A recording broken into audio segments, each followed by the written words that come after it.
Today, we are going to break down the most critical, and let's be honest, the most unpredictable part of information security, people. We're diving deep into Chapter 6 of ISO 27002, which is basically the playbook for mastering people-centric security controls. Okay, so to really get a handle on these 8 controls, we're going to frame them in a way that just makes sense. We're going to follow the complete journey of an employee, right from the beginning. We'll start with hiring securely, then talk about building a rock-solid security culture, deal with the tricky stuff like when people leave or work from home, and we'll wrap up with the legal powerhouse, the NDA. So let's start at the very beginning. I'm talking before an employee even gets their first password. This phase is all about laying a secure foundation with 2 controls that protect the organization before day 1 even happens. First up, Control 6.1, Screening. Now, you might just skim this, but hang on. Look at that last phrase, on an ongoing basis. This is a huge deal. It means screening isn't just a one-and-done checkbox during hiring. Nope, it's a living process, and it's especially important when people get promoted into roles with more trust and more access. And the purpose here is what's so interesting. This isn't just about making sure a resume is accurate.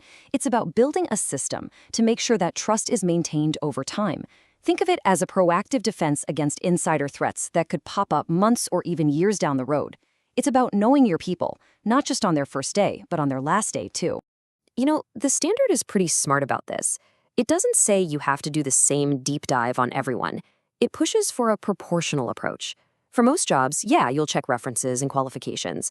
But for that system admin who has the keys to the entire kingdom, that's when you might need to run more detailed checks, like criminal or credit history, assuming it's legally okay to do so. The risk level really dictates how rigorous you need to be. Now, once you've screened a candidate and you know they're a good fit, Control 6.2 kicks in to make security official. This is where you bake their security duties right into their employment contract. And just like that, security goes from being a company policy to a legally binding commitment. The entire goal here is to be crystal clear. This control is all about getting rid of any and all ambiguity. When you have security responsibilities written down in a signed contract, no employee can ever say, well, nobody told me I was supposed to do that. It's all right there, defined, agreed upon, and understood from the very beginning. And this is a perfect example of what that clarity looks like in the real world. Your contracts have to spell out these basics. What exactly counts as confidential? Acknowledging laws around data protection, clarifying their job in classifying information, and saying right up front, what happens if they don't follow the rules? Okay, so our new employee is hired and their contract is signed.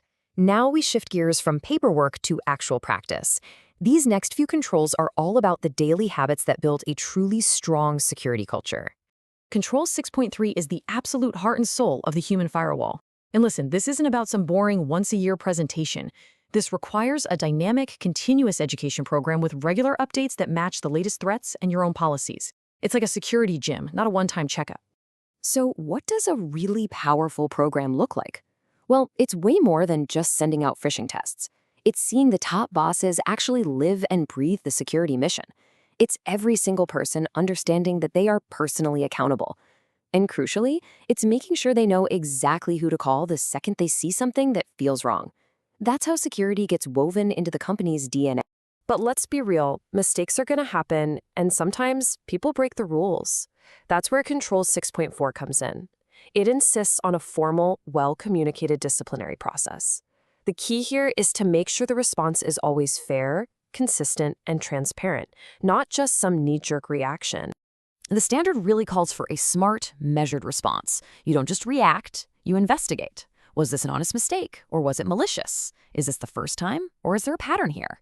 And this is critical. Did we, the organization, do our part by providing the right training? The action has to fit the crime, so to speak. We're actually going to jump ahead to Control 6.8 for a second, because it's so fundamental to a healthy security culture. This one is all about empowerment. It's about giving every employee a simple, clear, and totally safe way to raise their hand and say, hey, I think I saw something. This one control turns your entire workforce into an army of sensors for the security team. And what are we asking them to report? Literally anything that feels off. I mean, from a security door being propped open to a laptop that's suddenly acting weird. The most important thing is to build a culture where people feel comfortable reporting these things right away without any fear of getting in trouble. An employee who says, uh-oh, I think I clicked a bad link, isn't a failure. That's a security victory. All right, let's get into 2 situations that are super high risk for every company. the delicate process of an employee leaving, and the messy security challenges of remote work. Control 6.5 is all about what happens when somebody leaves. And it's such a powerful reminder. Security duties do not stop the moment an employee hands in their ID badge. Key obligations, especially around confidentiality, have to legally and practically continue long after their last day.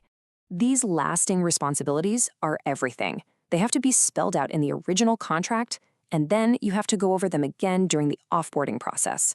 This covers the whole shebang from protecting trade secrets forever to the formal, documented handover of any special access or security roles they might have had. Next up is Control 6.7. And wow, this has never been more relevant. This comparison just nails the challenge. When an employee works from home, the organization's control pretty much evaporates. The secure corporate network gets replaced by who knows what home Wi-Fi.